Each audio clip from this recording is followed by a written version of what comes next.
वित्त मंत्री निर्मला सीतारमण ने संसद में केंद्रीय बजट 2026-27 पेश कर दिया है। करीब 85 मिनट लंबे अपने भाषण में उन्होंने वैश्विक जियोपॉलिटिक्स, आर्थिक चुनौतियों और भारत की विकास रणनीति का जिक्र किया, लेकिन आम आदमी को सीधे राहत देने वाला कोई बड़ा चुनावी ऐलान नहीं किया। इनकम टैक्स स्लैब में किसी तरीके का कोई बदलाव नहीं हुआ, जिससे मध्यम वर्ग की उम्मीदों को झटका लगा। लोकसभा में बजट भाषण के दौरान वित्त मंत्री तमिलनाडु की प्रसिद्ध कांजीवरम साड़ी पहनी हुई यहां पर नजर आई। हालांकि इस साल पश्चिम बंगाल, तमिलनाडु, केरल, असम और पौंडीचेरी में विधानसभा चुनाव भी होने हैं। इसके बावजूद बजट में ऐसा कोई सीधा कदम नहीं दिखा जो इन राज्यों के चुनावों पर तुरंत असर डाल पाए। बजट में इनकम टैक्स स्लैब आपको बता दें कि जस की तस रह गए। हालांकि टैक्स पेयर्स को एक राहत जरूर दी गई कि अब revised income tax return file करने के लिए 3 महीने का अतिरिक्त समय मिल जाएगा। पहले जहां पर 31 दिसंबर तक रिवाइज्ड रिटर्न दाखिल करनी होती थी, अब समय सीमा बढ़ाकर 31 मार्च कर दी गई है। इसके अलावा नया इनकम टैक्स एक्ट 1 अप्रैल 2026 से लागू होगा। सरकार ने टैक्स फॉर्म्स को भी आपको बता दें कि रीडिजाइन करने की घोषणा कर दी, ताकि आम लोगों के लिए रिटर्न फाइल करना आसान हो पाए। स्वास्थ्य क्षेत्र में सरकार ने कई अहम घोषणाएं की। कैंसर की 17 दवाओं पर लगने वाली 5% बेसिक कस्टम ड्यूटी को पूरी तरीके से हटा दिया गया है। इसके साथ ही आपको बता दें कि हीमोफीलिया, सिकल सेल और मस्कुलर जैसी 7 दुर्लभ बीमारियों की दवाइयों को भी ड्यूटी फ्री कर दिया गया है। इससे गंभीर बीमारियों का इलाज सस्ता होने की उम्मीद है। सरकार ने 3 आयुर्वेदिक एम्स खोलने की घोषणा की है। मेडिकल टूरिज्म को बढ़ावा देने के लिए देश में 5 मेडिकल हब बनाए जाएंगे। इसके अलावा आयुर्वेदिक दवाइयों की टेस्टिंग के लिए नेशनल लैब स्थापित की जाएंगे और भारत को global bio pharma manufacturing hub बनाने के लिए 10,000 करोड़ रुपए के निवेश की योजना है। बजट में इंफ्रास्ट्रक्चर विकास को खास तवज्जो दी गई है। देश में 7 नए हाई स्पीड रेल कॉरिडोर बनाने की घोषणा की गई। ये कॉरिडोर मुंबई पुणे, पुणे हैदराबाद, हैदराबाद बेंगलुरु, हैदराबाद चेन्नई, चेन्नई बेंगलुरु, दिल्ली वाराणसी और वाराणसी सिलीगुड़ी के बीच बनाए जाएंगे। इसके अलावा अगले 5 वर्षों में 20 नए राष्ट्रीय जलमार्ग विकसित किए जाएंगे। बता दें कि बनारस और पटना में जहाज मरम्मत सुविधाएं विकसित होंगी और समुद्री विमान सी प्लेन के लिए आपको बता दें कि वायबिलिटी गैप फंडिंग योजना शुरू की जाएगी। सरकार ने शिक्षा क्षेत्र में कुछ अहम कदम उठाए। 15,000 सेकेंडरी स्कूलों और 500 कॉलेजों में कंट्री क्रिएटर लैब्स बनाए जाएंगे। इसके साथ ही करीब 800 जिलों में लड़कियों के लिए हॉस्टल बनाए जाएंगे, यानी कि लगभग हर जिले में एक गर्ल्स हॉस्टल होगा। बजट में STEM शिक्षा में लड़कियों की भागीदारी बढ़ाने को प्राथमिकता दे दी गई है। महिलाओं के लिए लखपति दीदी मॉडल को आगे बढ़ाते हुए महिला स्वयं सहायता समूहों को उद्यमी महिलाओं के लिए स्वामित्व वाले SHE मार्ट बनाए जाएंगे। इन मार्ट्स में महिलाएं अपने उत्पाद सीधे बेच सकेंगी, जिससे बिचौलियों की भूमिका कम हो जाएगी। बजट में रक्षा क्षेत्र को बड़ी प्राथमिकता दी गई है। डिफेंस बजट बढ़ाकर 7.85 लाख करोड़ रुपए कर दिया गया है, जो पिछले साल की तुलना में करीब 15 से 16% ज्यादा है। 2.9 लाख करोड़ रुपए सैन्य बलों के लिए आधुनिकीकरण पर खर्च अब होने जा रहे हैं। पेंशन के लिए अगर बात करते हैं तो 1.71 लाख करोड़ रुपए और विमान और एयरो इंजन के लिए 63,733 करोड़ रुपए आवंटित कर दिए गए हैं। अगर कृषि और पशुपालन के क्षेत्र में बात करते हैं तो आय और रोजगार बढ़ाने पर जोर दिया गया है। नारियल प्रोत्साहन योजना से करीब 3 करोड़ लोगों को लाभ मिलने की उम्मीद है। काजू और कोको को 2023 तक वैश्विक पहचान दिलाने का लक्ष्य रखा गया है। मछली पालन को बढ़ावा देने के लिए 500 तालाबों और अमृत सरोवरों को विकास जो उनका वो लगातार बढ़ाया जाएगा। आपको ये भी बता दें कि नेशनल फाइबर स्कीम और नई स्कीम जो है वो यहाँ पर लागू की जाएंगी।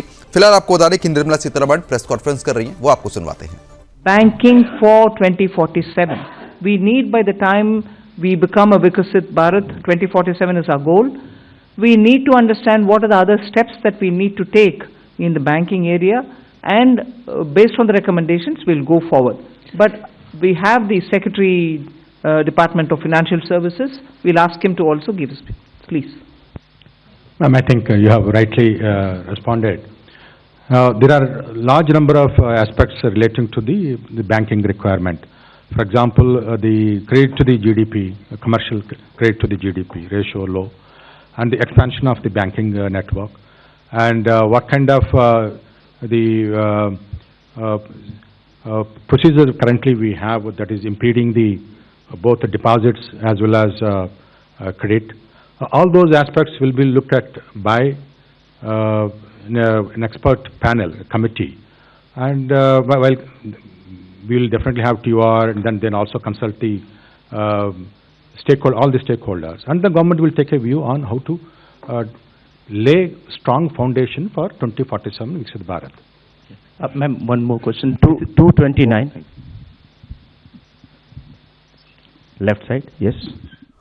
तो फिलहाल जिस तरीके से लगातार आप प्रेस कॉन्फ्रेंस यहाँ पर सुन रहे थे, अब इसी बीच एक खास मेहमान हमारे साथ जुड़ चुके हैं, सीए रवि गुप्ता, जो बताएंगे कि अब इस बजट के बाद क्या कुछ महत्वपूर्ण बदलाव जो है वो यहाँ पर देखने को मिलेंगे। रवि जी, बहुत बहुत स्वागत है आपका सुदर्शन न्यूज पर।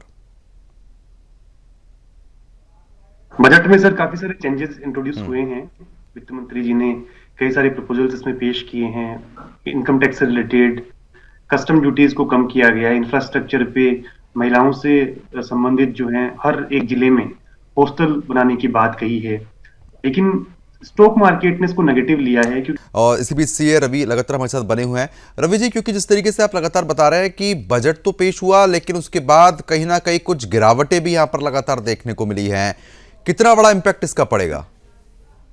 फ्यूचर एंड ऑप्शन पे जो सिक्योरिटी ट्रांजैक्शन टैक्स रहता है उसमें इंक्रीज हुआ है। प्रपोजल है कि दोनों ही में, फ्यूचर्स में एंड ऑप्शंस में, एसटीटी की रेट है वो इंक्रीज हो जाएगी, क्योंकि इंडियन मार्केट में अभी काफी वॉलेटिलिटी है। इक्विटीज में काफी लोग इन्वेस्ट कर रहे हैं, फ्यूचर एंड ऑप्शन में इन्वेस्ट कर रहे हैं। तो गवर्नमेंट का ध्यान इस तरफ था कि इससे कैसे टैक्स ज्यादा रेवेन्यू कलेक्ट किया जा सकता है।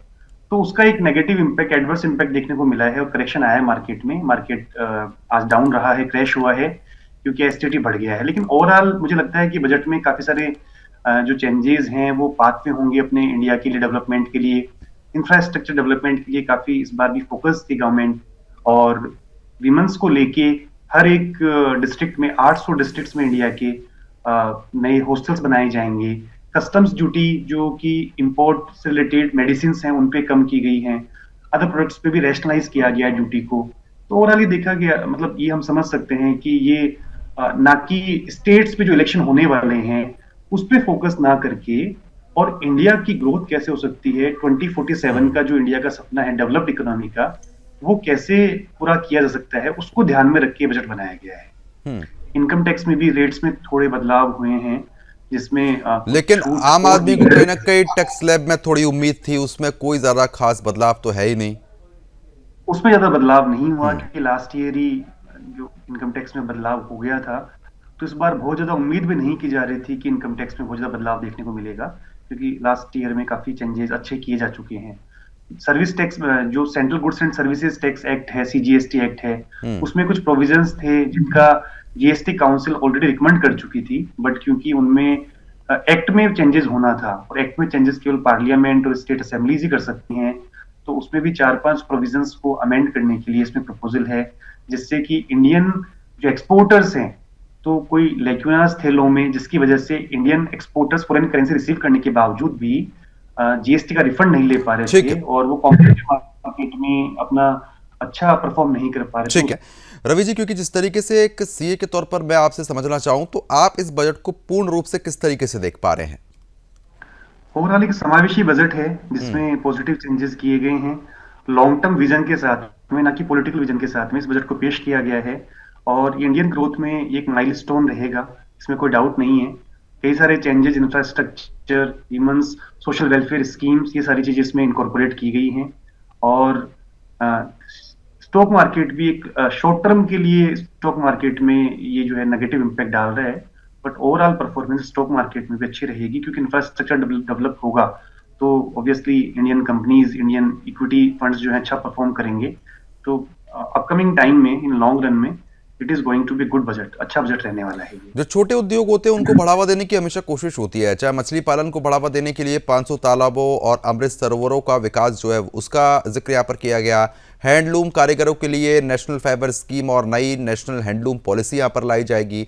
तो कुल मिला के ऐसे बहुत से छोटे उद्योग हैं जिनको बढ़ावा देने का काम किया जा रहा है, क्योंकि देखिए अब बड़े पैमाने पर अगर हम बात करना चाहें तो बहुत बड़ी बड़ी चीजें हैं, लेकिन बजट से अक्सर जो निचले तबके के लोग होते हैं उनको उम्मीदें ज्यादा होती है कि उनके लिए कहीं ना कहीं ऐसी व्यवस्था बने जिससे उनको फायदा पहुंचे। आपको नजर आ रहा है फायदा? हाँ, एमएसएमई जो बिजनेसमैन है, छोटे बिजनेसमैन है, जो इंडिया के लिए बैकबोन, इंडियन इकोनॉमी का बैकबोन माना जाता है। टीयर 2, टीयर 3, टीयर 4 सिटीज में जो बिजनेसमैन है, उनके लिए उन्होंने आईसीएआई, आईसीएसआई, आईसीएमएआई से भी एक बात हुई है कि वहां वो मैन पावर डेवलप करेंगे, ताकि जो कंप्लायंस बर्डन है उन पे कम हो सके और उनको एक्सपर्ट लोग और अफोर्डेबल प्राइसेस पे मिल सके।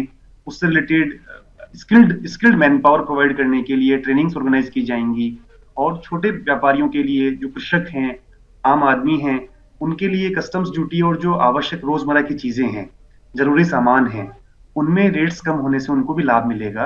और ओवरऑल जो स्कीम्स इसमें इंट्रोड्यूस की गई हैं विजन के साथ में, इंफ्रास्ट्रक्चर के लिए, रेलवे के लिए जो डेडिकेटेड कॉरिडोर बनाने की बात हुई है, और इन सब से ऐसा लगता है कि अब हर एक बजट में ऐसा संभव नहीं है कि हर एक पर्सन की, हर एक तबके की सारी इच्छाएं पूरी की जा सके, क्योंकि सरकार को रेवेन्यू भी देखना होता है कि इंडियन इकोनॉमी जब गवर्नमेंट सारी स्कीम्स ले आएंगी और वेलफेयर स्कीम्स अगर करेंगी तो उसी प्रोपोर्शन में रेवेन्यू भी इकट्ठा करना होता है। तो ऐसा नहीं हो सकता कि हर एक की एक्सपेक्टेशंस पूरी हो जाएं, बट ओवरऑल फिर भी काफी सारे सेक्टर्स को उन्होंने टच किया है और पॉजिटिवली इस बजट को पेश किया गया। चलो ठीक है, बहुत बहुत शुक्रिया आपका हमारे साथ जुड़ने के लिए, इस मुद्दे पर विस्तार पूर्वक जानकारी देने के लिए। तो साफ तौर पर बजट पेश हो चुका है, लोगों को जो उम्मीद थी उसके अनुरूप बजट जो है वो यहाँ पर पेश हुआ है। फिलहाल अभी के लिए सिर्फ इतना ही। नमस्कार।